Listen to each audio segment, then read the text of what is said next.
Hello, my little snickerdoodles.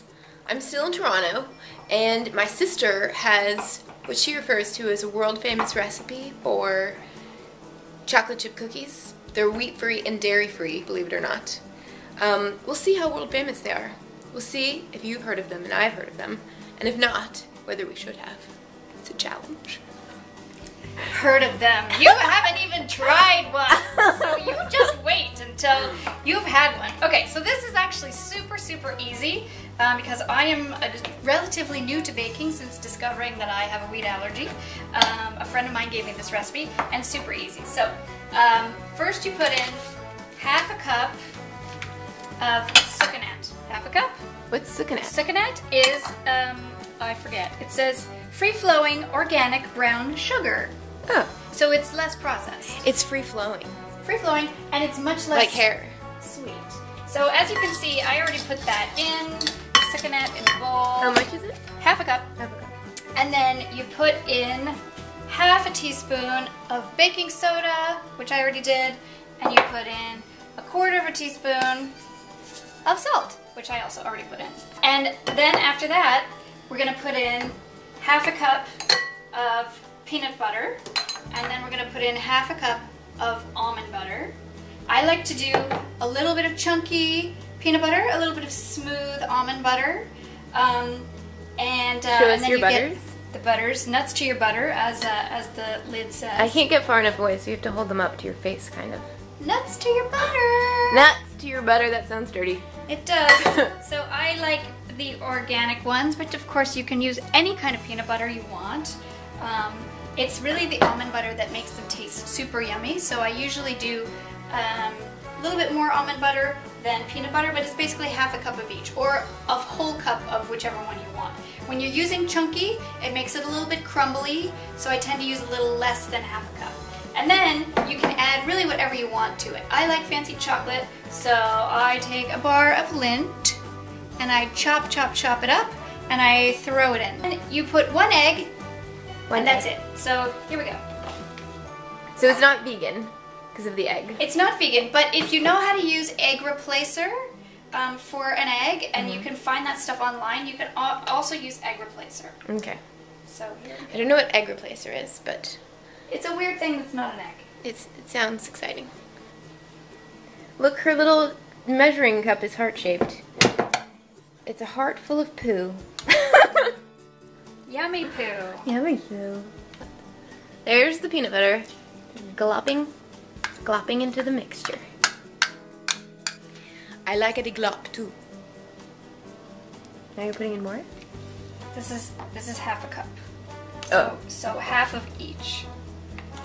That's the almond butter. Okay.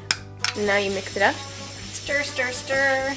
It looks like it doesn't want to be mixed. It does look like it doesn't want to be mixed, and then magically it will. You just have to talk it into wanting to be mixed with your spoon. Yes. You scramble the egg? It's a beautiful mixture. As you can see, it goes from gloppy to slimy. Fabulous, I know. But trust, they are super extra yummy. And they're full of protein. They really don't have a ton of sugar compared to most sorts of things like this. You don't get the sugar from the flour, which we did not use. And then depending, you can put all kinds of craziness in this. If you like marshmallows in your cookies, you can put marshmallows. If you like other sorts of flavors in your cookies, you can add those too. Okay, so now we have to chop the chocolate, because as you can see, if you can see it now, it has a totally different consistency. Although it still looks kind of a lot like peanut butter. I do a whole bar. You put the whole bar in? I put the whole bar. I chopped the whole bar. It's not that. Look, It seems like a lot. It seems the skimming. same size as the bowl. Yes, but if I put this in a measuring cup, Oh, you'd see how much it is compared to like if you just poured some chocolate chips into a measuring cup. Oh, okay. But this is chocolate I like.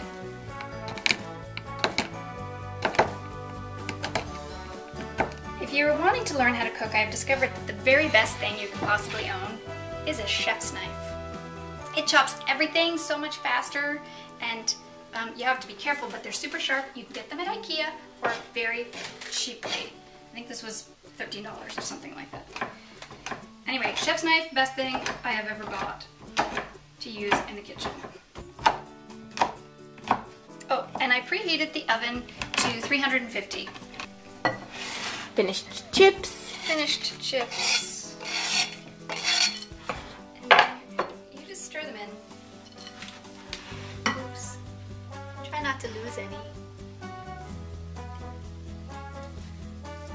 Okay, here we go. Time to get dirty. Alright, now you can make these things any size you want. You can make enormous cookies, you can make tiny little cookies. I like to make a cookie about this size, and it will almost double actually. These really puff up, and you get about a little more than a dozen. Usually when I make them like this, I get about 15. Okay, now I'm going to make a ball. You guys know I can make a ball, right? This big? Well, look at the ones on the tray. Well, once it gets smaller, it's smaller. Oh, it's too big. It's the same size as those ones. It's the same size. I don't think it's the same size, but you put it next to those. See? We should try and make one that's heart-shaped. There. Let's hope for the best. For Thanksgiving, I made Courtney a crescent roll shaped like a unicorn. I have a picture. I can put it up right now. We could try and make a unicorn cookie. But we just eat it. Okay. We won't be able to give it to her. I can show it to her. There we go. I'm running out of room. There's probably 2 more cookies to be made. Should I just move them all over? Yes, move them over, please. Squish them on there. Squish! Squish them. Oh, to make it squish. This one can be the unicorn. If you can turn it into a unicorn, go crazy. Here's his snout. Here's his eye. Oh no, he can have a chocolate chip eye. There's his chocolate chip eye. There's an ear. And there's a horn. And there's the phone. We're going to ignore that person for the moment. Well, Courtney Pants, this is a tribute to you. Now the mane. Oh my goodness. There's the mane. Okay. Unicorn cookie to the rescue. Cookie. All right, let's get these babies in the oven. Okay.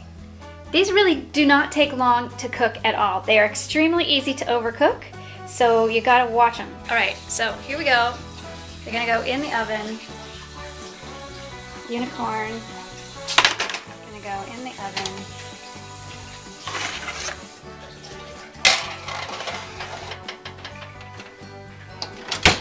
And now we wait. Now we wait. Now we wait. Now we wait for deliciousness. How long do we wait? 5 minutes. 5 minutes. 5 minutes? Super fast. Whoa, that's really fast. I'm going to eat a cookie in 5 minutes. How do you guys feel about that? You're going to have to wait longer because you're going to have to go shopping for these ingredients and then cook them yourselves. I'm terribly sorry, but I'm going to probably eat them in front of you. I hope that doesn't upset anyone. You want to take a peek? They're rising. The unicorn looks beautiful. Ready? They're ready. In fact, the unicorn is maybe more than ready. Maybe the unicorn was ready sooner to jump out than the other ones. But it looks pretty awesome. The unicorn was in a really hot situation with his mane right there. But he looks really handsome. Yes, he does. And the cookies look really good. These cookies look really They good. look perfectly done, actually. That's what they should look like, to be perfectly done. Now, we need to let them cool. You don't want to touch them. You don't want to touch them. They are so hot.